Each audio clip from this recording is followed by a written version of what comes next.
நான் வேலை செய்யறேன், எனக்கு காசு இருக்கு, ஆனா நான் சந்தோஷமா இல்லை. ஏன்னா நான் யாருக்காக வேலை செய்யறேன். அப்புறம் அந்த வேலையில வந்து எனக்கு எந்த ஒரு பற்றுமே இல்லை. அந்த வேலையில எனக்கு எந்த சாட்டிஸ்ஃபேக்ஷனும் கிடையாது. காசு சம்பாதிக்கிறேன், சாட்டிஸ்ஃபேக்ஷன் கிடையாது. அப்ப நான் என்ன சாட்டிஸ்ஃபேக்ஷனா என்ன, நான் எப்படி என்னை புரிஞ்சுக்க ஆசைப்பட்டேன். அப்போ ஒரு நாள் நான் என்ன பண்றேன் வந்து, ஒரு முடிவு எடுக்கிறேன் வந்து, நான் வந்து சினிமாவுக்கு போகலாம்னு முடிவு எடுக்கிறேன். சினிமாவுக்கு போனோன்னு என்னைய நான் திரும்பி பார்க்குறேன். நீ சினிமாவுக்கு போறதுக்கு உனக்கு என்ன தகுதி இருக்குன்னு நான் கேட்குறேன். நான் சினிமாவுக்கு போன தகுதி இருந்தவொடனே சின்ன வயசுல இருந்து நான் நிறைய கதைகள் படிச்சிருக்கேன், நிறைய கதைகள் சொல்ல கேட்டிருக்கேன், நிறைய கதைகள் நான் சொல்லியிருக்கிறேன்.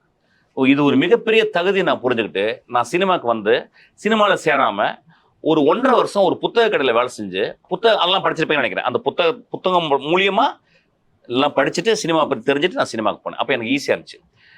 இப்போ இங்கே எத்தனை பேர் படிப்பீங்க? ரொம்ப கஷ்டமான கொஸ்டின். இப்போ பேச்சு மூச்சு வரல அப்படியே. இப்போ சமூகத்தில் நீங்கள் ஒரு நல்ல கதை சொல்லணும்னா உங்களுக்குள்ள கதை இருக்கணும். ஸோ நான் எளிமையாக உங்களுக்கு நான் நீங்கள் புரிஞ்சுக்க வேண்டியது என்னன்னா, ஒரு சினிமா அப்படின்றது ரொம்ப ரெஸ்பான்சிபிளான ஒரு இடம். எப்படி ஒரு கோவில் ரெஸ்பான்சிபிளான ஒரு இடமோ அதே மாதிரி ஒரு சினிமா. எப்படி ஒரு சர்ச்சு வந்து ரொம்ப அமைதியான இடமோ அப்படிதான் சினிமா தியேட்டரும். எப்படி ஒரு மசூதி வந்து ரொம்ப புனிதமான ஒரு இடமோ அதே புனிதமான இடம் தான் தியேட்டரும்.